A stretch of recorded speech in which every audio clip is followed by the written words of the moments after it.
Hello everybody, it's Anna here from Ipswich Library. Welcome to Sunday Crafts. This week we're going to learn how to make our own board game. You can make your own board game that's special just for you and decorate it however you like. I thought that maybe you might have played all your board games at home by now, so we'll try a new one. Okay, so I've made two different board games. One of them they're both based on the same track, so they're quite easy to make. I'm going to show you how to make them both. This one is quite a simple one with some simple instructions on.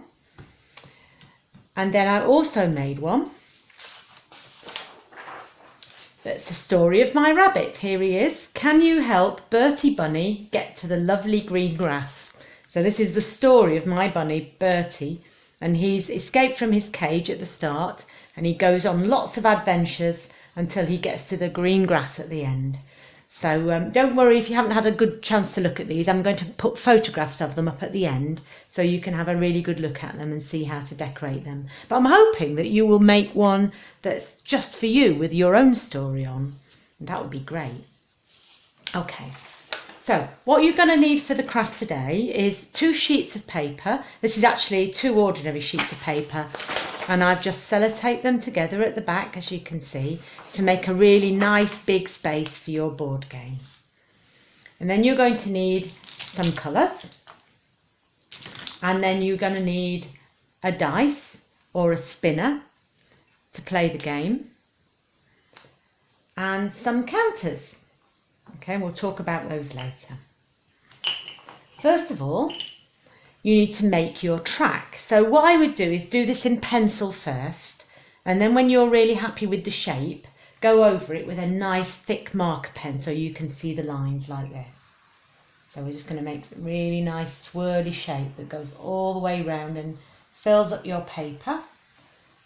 So you've got a lovely long track for your game. That's one half, and then you're going to make the other half of the path here. So take your time with this. As I say, do it in pencil first until you're happy with the shape, and then you can go over it in pen. So there's your track. And then we're going to divide this track into squares. So make nice big squares because you're going to put writing in some of them or pictures, or you're going to colour them in. So it doesn't matter how many you've got. You can make as many as you like. Just keep drawing them all the way around. There we go. So you might have seen on my one, I coloured some of these ones in as well with pens, which you can do, or crayons. Nearly there.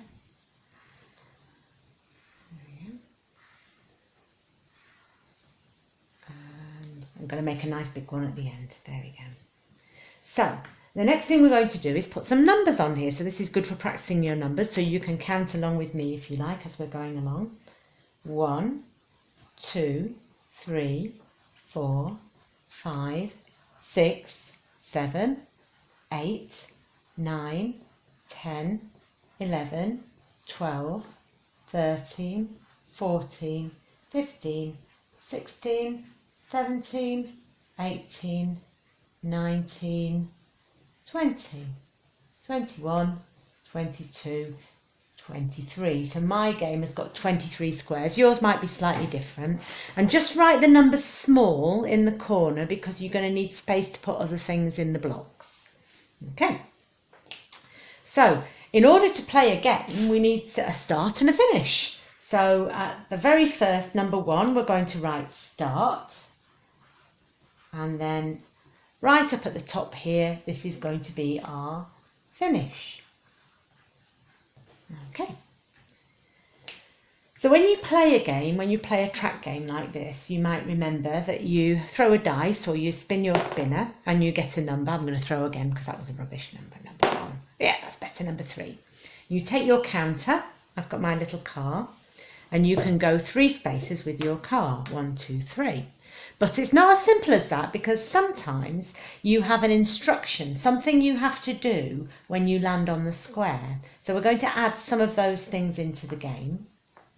So sometimes you get a square on this, let's do it on this one where we landed, where you get a big arrow going forwards and it says go forward shall we make it 2? So you can go forward. If you landed on this one, you could then go forward another 2.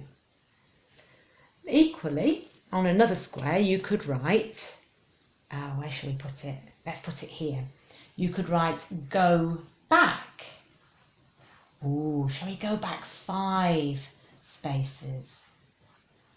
And then you draw an arrow going back the other way. So if you're unlucky and you land on this one,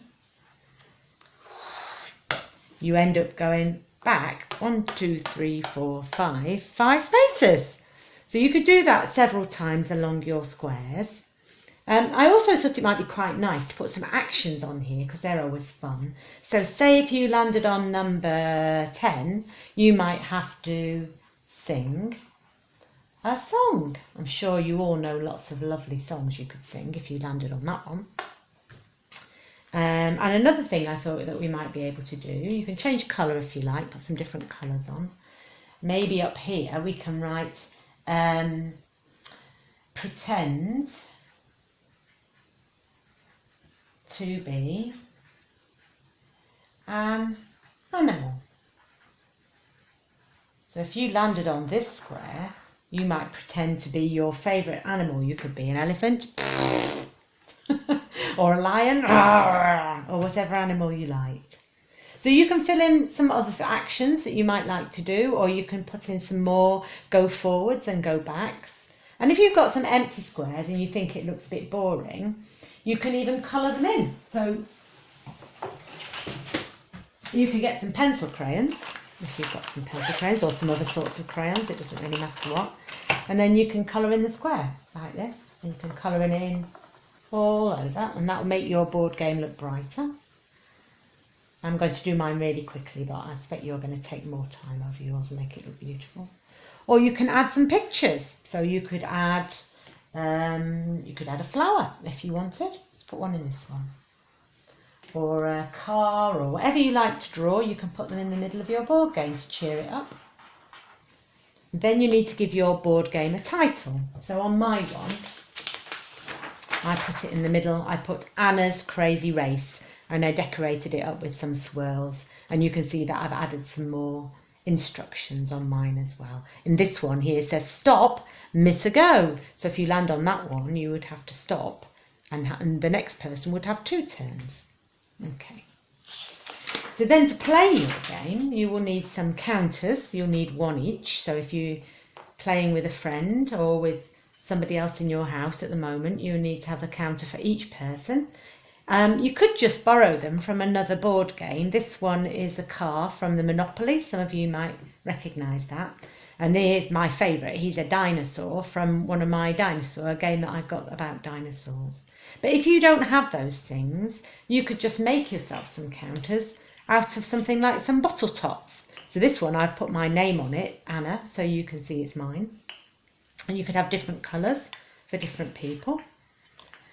And you also need a dice. So you might be able to find one from a different game you've got. I've got a couple of different ones there.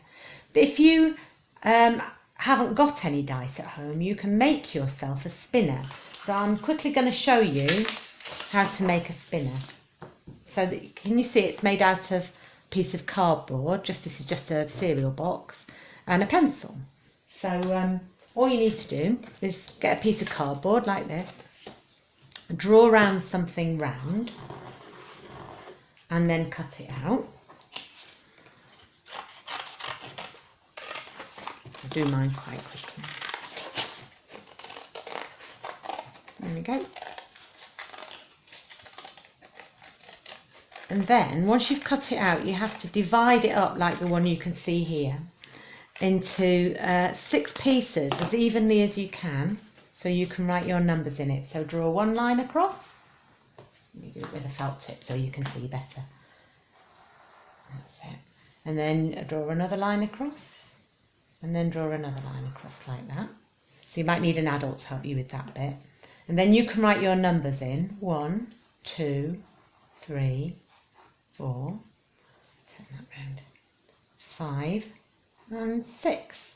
Then you need to, if you get a piece of blue tack and put it under the middle, with your sharp pencil, you can poke a hole into the middle, like that. And then you can push it all the way up the pencil really carefully until it goes all the way up to the round bit of the pencil. There you go. And then when you can spin it, but it sort of tends to wiggle all over the place because it's round. So what you can do is you can cut the corners off each segment like this. Again, this is a bit tricky, so you might want to get someone to help you with this. So it's flat, and then that will make a hexagon shape. Okay.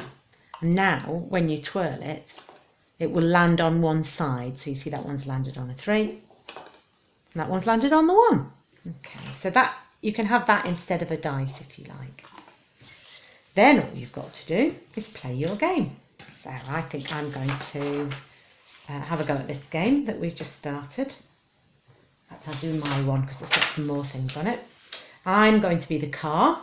If you haven't got a friend to play with, you can just play with yourself and have 2 different characters. The first character is going to go and roll a dice. Oh, a 6! Right, dinosaur's got a 6.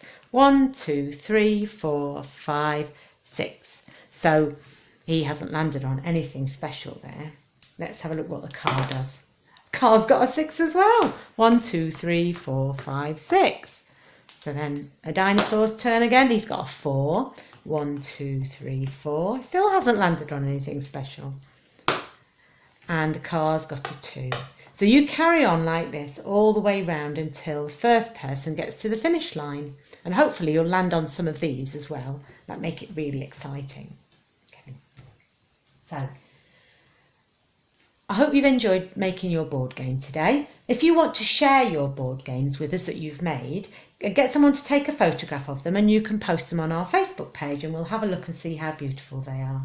And I hope you'll join me next week for Sunday Crafts and we'll make something probably completely different. Have a lovely day. Bye.